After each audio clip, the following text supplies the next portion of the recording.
dipuji, semakin kosong hatiku. Ia berhenti di bawah pohon besar, duduk di akar menonjol dan menatap ke atas. Apakah seseorang bisa mencintaiku bukan karena penampilan, namun karena hatiku? Ia menunduk, melepaskan mahkotanya dan menunduk sejenak, seolah melepaskan masa lalunya. Lalu perlahan-lahan ia mengenakan topeng lutung dan berdiri dengan postur yang berbeda, lebih membungkuk seperti seekor lutung.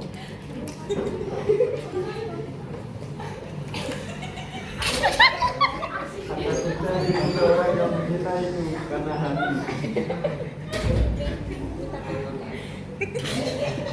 Pina, Alian, dan Intan berjalan perlahan di antara pepohonan.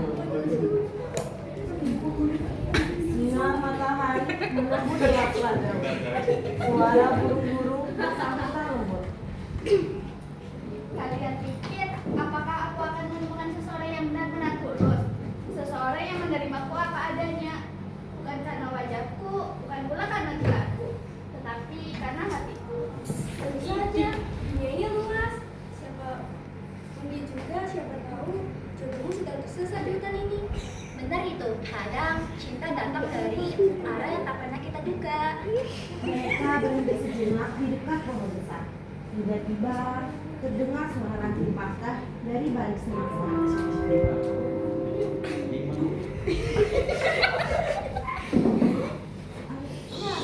Apa itu? Setan, harimau. Tenang, dengarkan baik-baik. Dari balik semak-semak perlahan muncul seekor lutung.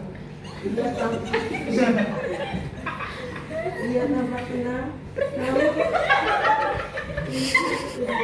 dia menatapnya dengan hati-hati, tapi tanpa rasa takut. Dia tidak menyerang, lihat matanya. Sepertinya dia sedang sedih. Dia bisa Kita bisa tapi dia seperti lutung yang biasa kulihat. Ada yang berbeda dari dia. Kau, siapa kamu? Apa kau sedang tersesat?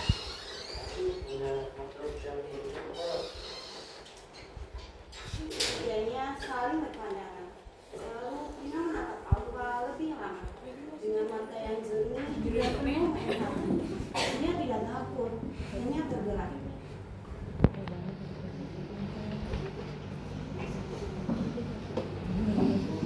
Mungkin hutan ini bukan hanya tempat untuk tersesat, tapi juga tempat untuk bertemu.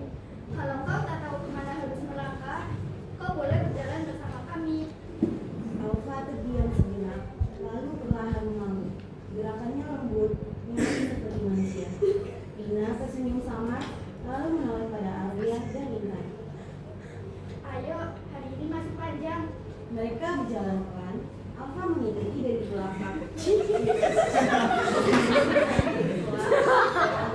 Dan angin berbisik pelan. Siang menjelang sore, mereka beristirahat di sebuah tanah lapang di antara pepohonan tinggi. Angin sepoi-sepoi memgoyangkan daun. Ina duduk, menyodorkan buah pada lutung. Yang duduk tak jauh dari Alfa menerimanya perlahan dan sopan. Putri, apa kau yakin bagaimana jika sebenarnya dia berbahaya? Lihat cara dia menerima ini, tak ada naluri puas di matanya. Yang kutemukan hanyalah ketenangan dan rasa hormat. Sejak kali aku memperhatikan, sepertinya dia tidak menjauh, tapi juga tidak mendekat sembarangan. Tadi bahkan dia membantu aku menyingkirkan ranting besar yang menghalangi jalan. Alfa menatap Ina, lalu perlahan menyodorkan kembali buah kecil ke tangannya, isyarat sederhana, tapi penuh makna. Ina menerimanya tanpa berkata, hanya menatapnya dengan pandangan dalam. Aku merasa damai saat dia ada di dekatku. Seperti hatiku yang sedang rusak ini akhirnya bisa diam. Dia tak bicara, tapi rasanya dia tahu segalanya. Sepertinya